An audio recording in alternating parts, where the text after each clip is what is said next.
All right, here's something really wacky. Donald Trump said that Melania's been asking him, how long are you?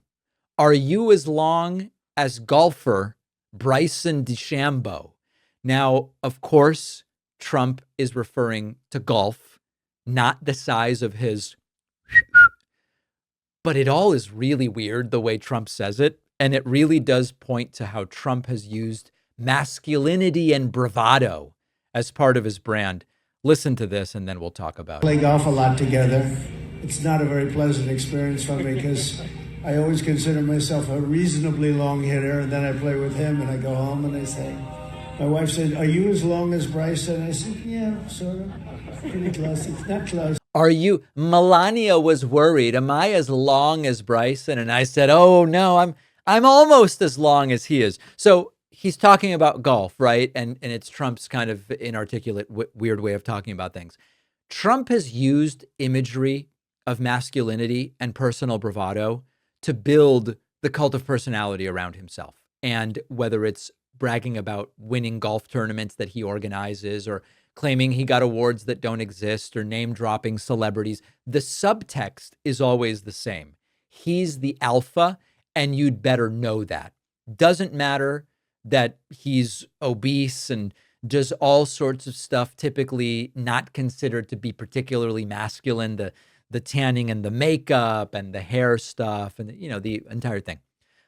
And this story about Melania Trump supposedly asking if he's as long as Bryson DeChambeau, it's all meant to reinforce that. He brings it up not for laughs, but it's kind of like a strange dominance display.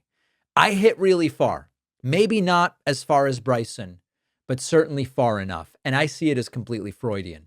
It's not the most offensive thing that Trump has ever said, not by a long shot.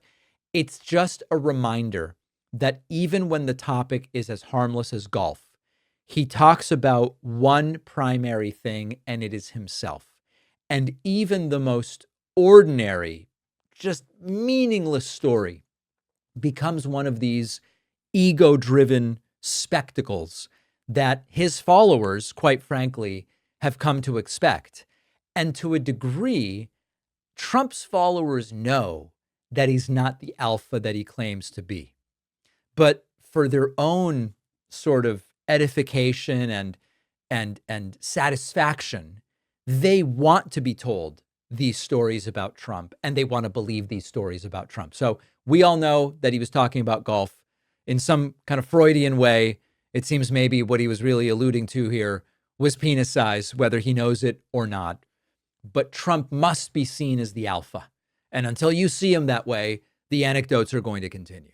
On the bonus show today, we will talk about 8 injured at a march for Israeli hostages by a Molotov cocktail, a disgusting scenario in Colorado.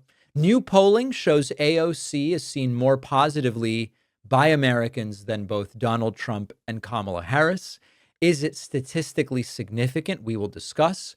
And state officials now say the CDC under the orange guy can no longer be trusted to prevent lead poisoning in children. I have some personal anecdotes about lead in children that I'm going to talk to you about on today's bonus show. Get instant access to the bonus show by signing up at joinpacman.com. You can use the coupon code ItWillEndSoon to save about 50%.